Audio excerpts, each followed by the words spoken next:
ہاں غلام تھے بیچارے یا نوجوان تھے. نوجوانوں پر بزرگوں کو خود ہی حق حاصل ہوتا ہے جو چاہیں کرے. اور غلام تو ملکیت ہوتا ہے, زندہ ذبح کر دے تبھی کوئی پوچھنے والا نہیں.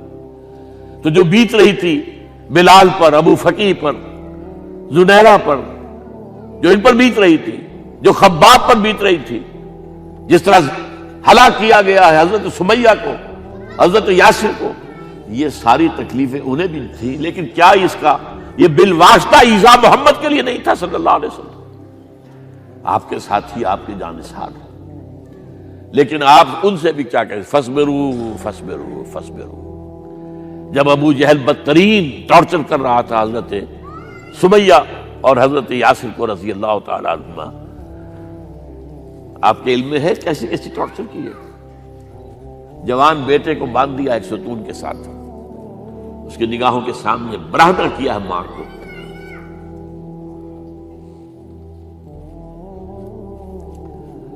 ہاتھ میں ایک مورتی ہے.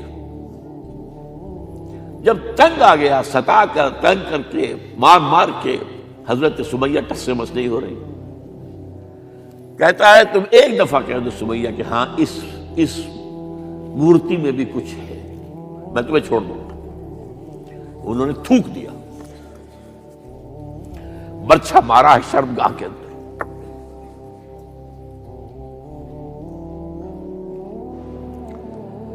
کتنی تکلیف پہنچی ہوگی حضور کو, لیکن آپ گزر رہے. اصبروا یا آل یاسر فإن موعدکم الجنہ.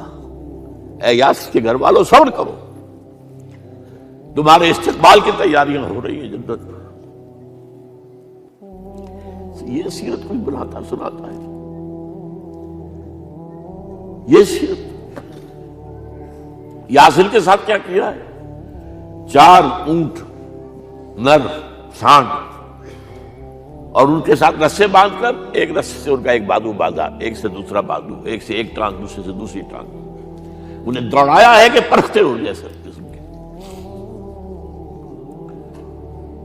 یہ دین ایسے ہی قائم نہیں ہوا.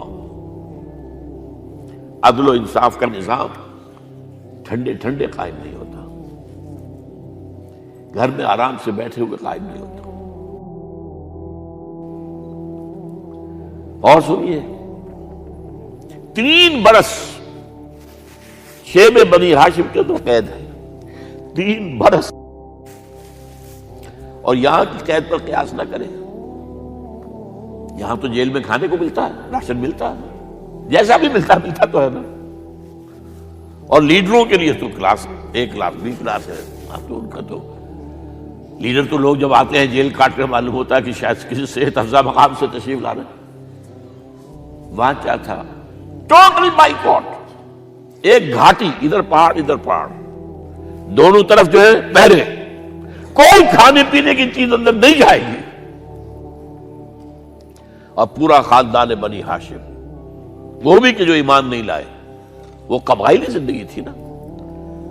بنو ہاشم چونکہ حضور کو پشت پناہی چھوڑنے کو تیار نہیں ہوئے, ابو طالب نے آخری وقت تک بھی ساتھ نہیں چھوڑا. ہاں آخری وقت کے قریب ایک بات ہو گئی تھی. ایک مرتبہ تو ہوا کہ وفد آیا ہے قریش کا کہ اپنے بھتیجے کو روک لو, وہ ہمارے معبودوں کی توہین کرتا ہے. ابو طالب نے بلایا اور آپ سے کہا کہ یہ کچھ اپنے رویے کو بدلے. آپ نے فرمایا چچا جان, اب تو چاہیے میرے ایک ہاتھ پر سورج اور دوسرے پر چاند رکھ دے, میں اپنے اس مشن کو چھوڑ نہیں سکتا. یہ ہے استقامت. اور ابو طالب کے عین انتقال کے وقت جو معاملہ ہوا, جب وفد آیا ہے کہ ٹھیک ہے اب ہمارا جو ہے صبر کا پیمانہ لبریز ہو گیا ہے, اب ٹھیک ہے آ جاؤ میدان میں, تم بھی ساتھ چھوڑنے کو تیار نہیں ہو. ابو طالب نے بلایا اس کو, بھتیجے مجھ پر اتنا بوجھ نہ ڈالو جو میں برداشت نہ کر سکوں.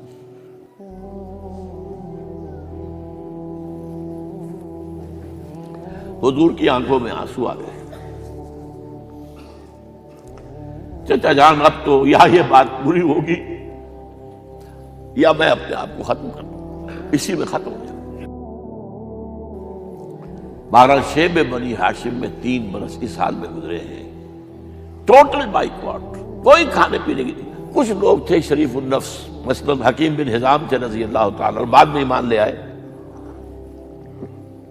حضرت خدیجہ کے وہ رشتہ دار تھے، وہ پہاڑ پر چڑھ کر ایک طرف سے رات کی تاریکی میں، دونوں دروازے تو بند ہیں، پہاڑ پر چڑھ کر چوٹی سے نیچے اتر کر کوئی چیزیں کھانے پینے کی دے آئے تو دے آئے، بس صلی اللہ علیہ وسلم۔ کوئی اور ایک آدھ ہوگا ایسا۔ یہاں تک نوبت آئی ہے کہ بنی ہاشم کے یہ پھول جیسے بچے معصوم بھوک سے بلبلا رہے ہیں، اور اس کے سوا کچھ نہیں ہے کہ سوکھے چمڑے ابال کر اس کا پانی ان کے حلق میں ٹپکا دیا جائے۔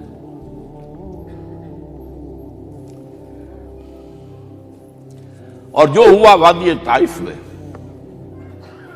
جب مکے والوں نے فیصلہ کر لیا کہ آپ قتل کر دو، ابو طالب بھی فوت ہو چکے ہیں، اب کوئی اندیشہ نہیں، کوئی خانہ جنگی شروع نہیں ہوگی، کوئی انٹرا ٹرائبل وار نہیں ہوگی، تو آپ طائف گئے ہیں۔ شاید وہاں کے 3 سردار تھے بڑے، اور یہ طائف اصل میں قریشی کا سمجھیے کہ یہ ان کا گرمیوں کا یہ صحت افزا مقام تھا۔ یہ تمام جو سردار تھے مکے کے، ان کی جائیدادیں وہاں تھی، باغات تھے، اور وہاں کے بھی 3 سردار تھے، تو شاید ان میں سے کسی کو اللہ توفیق دے دے۔ وہاں گئے ہیں اور صرف ایک ساتھ ہیں، حضرت زید بن حارثہ، حضرت ابو بکر بھی ساتھ نہیں، سائے کی طرح ساتھ رہنے والا بھی ساتھ نہیں تھا۔ وہاں جا کر جو آپ نے تینوں سے بات کی ہے، تینوں نے وہ باتیں کہی ہیں جو کلیجے کو چیر جائیں۔ تمہارے سوا کوئی اللہ کو نہیں ملا تھا رسول بنانے، جاؤ چلے جاؤ۔ ایک کہتا ہے فوراً چلے جاؤ یہاں سے، اس لیے کہ ہو سکتا ہے کہ تم سچے ہو تو کہیں میں تمہاری توہین نہ کر دوں، اور یہ بھی ہو سکتا ہے تم جھوٹے ہو تو جھوٹے کو میں منہ نہیں لگانا چاہتا۔ 3 دن کی یہ سختی، اور اس میں کیا ہو رہا ہے، اسٹریٹ ارچنز جو کہلاتے ہیں ہمارے یہاں، ٹھوکرے گلیوں کے، انہیں اشارہ کر دیا ذرا ان کی خبر لو، اب وہ پتھراؤ کر رہے ہیں۔ جیسے ہمارے ہاں کوئی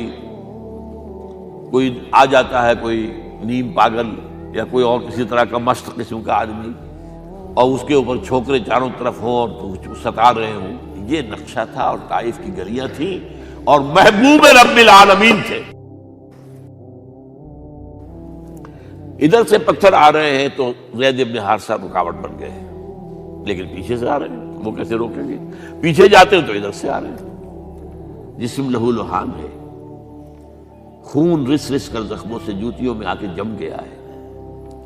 پھر وہاں سے آپ نکل کر گئے ہیں، ایک باغ میں تھوڑی سی پناہ لی ہے تھوڑی دیر کے لیے، جوتے بڑی مشکل سے اترے ہیں، خون جمع ہوا، اور وہ جو پھر دعا نکلی ہے آپ کی، وہ کلیجے کو چیر جانے والی ہے۔ اللہم الیک اشکو ضعف قوتی وقلت حیلتی وحوانی علی الناس، اے اللہ تیری جناب میں فریاد لے کر آیا ہوں،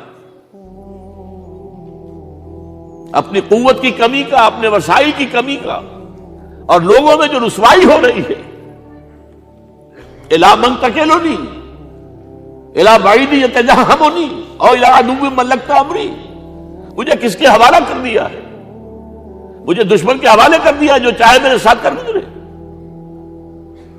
فریاد ہے کہ نہیں؟ بڑی زوردار فریاد ہے، بڑی زوردار، لیکن پھر مقام عبدیت کا ظہور ہوتا ہے۔ ان لم یکن علی غضبک فلا ابالی، اے اللہ اگر تو ناراض نہیں ہے، مجھے اندیشہ یہ ہو گیا کہ کہیں تو ناراض تو نہیں ہو گیا ہے، کہیں تو نے میرا ساتھ تو نہیں چھوڑ دیا ہے، اگر تو ناراض نہیں تو مجھے کوئی پرواہ نہیں، جو ہو سو سر تسلیم خواہ ہے جو مزاج یار میں آئے۔ واپس آئے ہیں تو مکے میں داخل نہیں ہو سکتے تھے، وہاں تو قتل کا فیصلہ ہو چکا، باہر ہی آپ نے ڈیرا لگایا، زید بن حارثہ کو بھیجا، فلاں شخص کے پاس جاؤ کہ تم اگر امان میں لے لو محمد کو تو محمد آ جائیں، میں تو میری یہ پوزیشن نہیں ہے، میں قریش کے مقابلے میں امان نہیں دے سکتا۔ دوسرے کے پاس بھیجا، اس نے بھی کچھ ایسے جواب دے دیا۔ تیسرے کے پاس جب گئے حضرت زید، مطعم بن عدی، اس نے کہا ٹھیک ہے، میں امان دیتا ہوں محمد کو، وہ آ جائے مکے میں۔ حضور سے آگے کہا، حضور نے فرمایا نہیں جا کر کہو، آ کر لے کر جا۔ کیوں؟ کیا پتا اچانک جو ہے میرے داخل ہوتے ہی کوئی مجھ پر حملہ کرے، قتل کر دے۔ وہ تو یہ کہہ سکے کہ ہمیں کیا پتا تھا کہ مطعم نے جو ہے امان دی ہے، I never knew it۔ اب یہ قبیلے کے اندر یہ ہوتا تھا کہ ایک نے امان دے دی، سب کی طرف سے امان۔ لہذا حضور نے فرمایا آ کر لے کر جاؤ۔ وہ اپنے 6 بیٹوں کو ہتھیار سجا کر لے کر آیا ہے، اور پھر لے کر گیا حضور کو، کہتا ہوا گزر رہا ہے راستے میں، لوگوں سن لو محمد میری امان میں ہے صلی اللہ علیہ وسلم۔ اس لیے آپ کو مکے کے اندر پھر 2-2.5 سال مزید رہنے کا موقع ملا ہے، اور اتنا بڑا احسان آپ نے مانا پھر مطعم بن عدی کا کہ غزوہ بدر میں جب 70 اسیر تھے قریش کے حضور کے پاس، تو آپ نے فرمایا تھا کہ اگر آج مطعم زندہ ہوتا اور وہ سفارش کرتا تو میں ان سب کو چھوڑ دیتا بغیر کسی فدیے کے۔ بہرحال یہ چند باتیں میں نے آپ کو بتائی، باقی تو یہ کہ غار ثور ہے کیسی کیسی، اور پھر غزوہ بدر سے پہلے کی رات ہے، اور وہ آپ کا زندگی کا طویل ترین سجدہ ہے اس میں، جہاں تک یہ الفاظ بھی آپ نے کہہ دیا، اللہ اگر کل یہ جو 313 یہاں جمع ہیں اگر یہ ختم ہو گئے تو پھر قیامت تک تیرا نام لینے والا کوئی نہیں ہوگا، میں آخری رسول اور میری یہ 15 برس کی کمائی ہے۔ اس وقت کہا حضرت ابوبکر نے، وہ پیردار کی حیثیت سے کھڑے تھے، کہ حسبک حسبک، حضور بس کیجئے بس کیجئے۔ بہرحال بدر ہے، احد ہے، زخمی ہوئے ہیں، دندان مبارک شہید ہوئے ہیں، خون اتنا بہا ہے کہ بے ہوش ہو گئے ہیں، اور خبر اڑ گئی ہے کہ آپ شہید ہو گئے۔ یہ سب کچھ، اور سب سے بڑھ کر حمزہ کی لاش سامنے آئی۔ کیسی لاش؟ ناک کٹی ہوئی ہے، کان کٹے ہوئے ہیں، پیٹ چاک کر کے کلیجہ چبایا ہوا ہے۔ کس طرح برداشت کیا ہوگا آپ نے؟ اپنے اوپر تاری کر کے دیکھیں، یہ حمزہ کون ہے؟ چچا ہے، دودھ شریک بھائی ہے، خالہ زاد بھائی ہے، ساتھ کا کھیلا ہوا ہمجولی ہے، اور اس کی لاش ہے۔ جو قلب اطہر پر بیت رہی تھی وہ مدینے میں آ کر ایک بڑا ماحول بدلا ہوا تھا، تب وہ بات سامنے آ گئی۔ جب آپ مدینے واپس تشریف لائے ہیں تو ظاہر بات ہے کہ زیادہ انصار کے لوگ تھے جو شہید ہوئے تھے۔ بدر میں مہاجرین تو میرے خیال ہے 1/4 تھے نمبر کے اندر، 3/4 تو انصاری تھے۔ اسی طریقے سے احد کے اندر معاملہ ہے، تو مختلف گھروں سے عورتوں کے بین کرنے کی آوازیں آ رہی تھی، اس لیے کہ اس وقت تک بین کرنا حرام نہیں قرار دیا گیا تھا، ممنوع نہیں تھا۔ آوازیں سن کر حضور کی زبان مبارک سے نکل گیا، اما حمزہ تو فلا بواکی لہو، ہائے حمزہ کے لیے تو کوئی رونے والی بھی نہیں ہے۔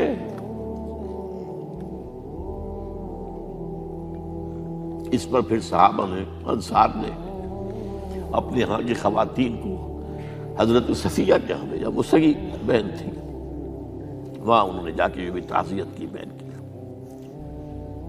غزوہ احزاب کا آپ نے سن لیا، اسوہ رسول پر نہ معلوم کیا کیا باتیں چیز لوگوں میں مشہور ہو گئی ہیں۔ اسوہ کا لفظ آیا کہاں ہے قرآن میں؟ سورہ احزاب میں۔ وہ اسوہ کیا تھا؟ جب خندق کھودنے کا فیصلہ ہوا ہے تو خندق کھود رہی ہے، حضور بھی لگے ہوئے ہیں، بھاری بھاری پتھر اٹھا کر کندھے پر لا کر باہر پھینک رہے ہیں، پتھریلی زمین تھی،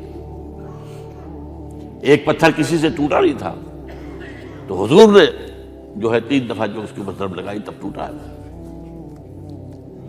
لیکن یہ کہ کئی دن کے فاقے ہو چکے تھے، کھانے کو کچھ نہیں، پورا محاصرہ تھا، 12,000 کا لشکر گھیرے ہوئے،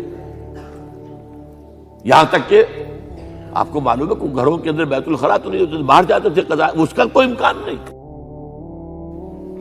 شدید ترین آزمائش جو ہوئی ہے اس کا نتیجہ ایک طرف یہ نکلا کہ منافقین کا نفاق ان کی زبانوں پر آ گیا۔